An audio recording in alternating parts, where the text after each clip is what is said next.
In other news, the City of Johannesburg is currently evacuating the Moth building in the CBD.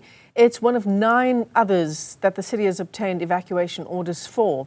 Hijacked properties came under the spotlight following the August 2023 tragedy involving the Nqobile building, where over 70 people died in a blaze in the CBD. Newzroom Afrika's Nqobile Madlala has more. Evacuations are currently underway for the Moth building in the City of Johannesburg.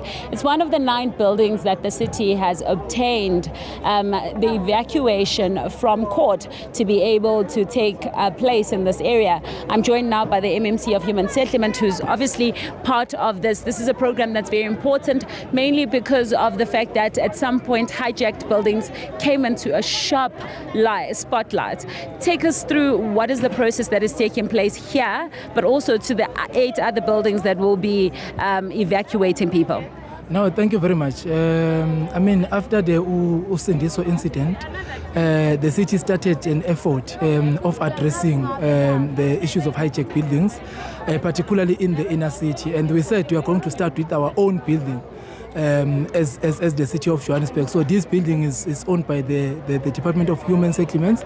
This building was a T, which then Human Settlements could not properly manage at the time because it got hijacked. But we went to court because when we tried to gain access into the building for us to do the maintenance and manage the building, then our officials were not allowed to get inside until we approached the court. Then it was when after the court then granted us an order for us to access the building. But when we go to the building, we then identify that the building was beyond repair.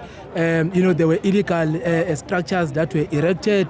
There are illegal dumpings. There were water leaks everywhere. Then we went back to court to say the building is beyond repair and there's nothing that we can do now with the building. Then that's when we then obtained an evacuation order. We then came back to engage with the tenants and we outlined the challenges that we are encountering with the building. Well, we did receive a support from the tenants, but yes, of course, there was a resistance, and even today in the morning there is a resistance, and we were made aware that those that are resisting to move is those that were collecting rent here, because the tenants here, they were paying a rent to certain individuals, and they were making quite a lot of money, more than 150,000 that they were making out of this building. And the building is in a very bad state. The building has been condemned, and that's why we are evacuating.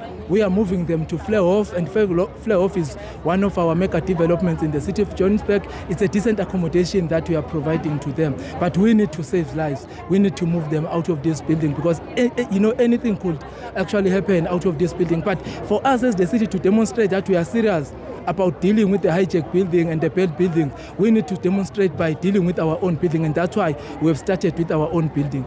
MC, the problem here is, of course, that the city has taken so long to address these issues, which is why we have so many buildings that are currently hijacked within the CBD. How can you ensure that these buildings will not be hijacked again? And once you're at it, how many people are you moving?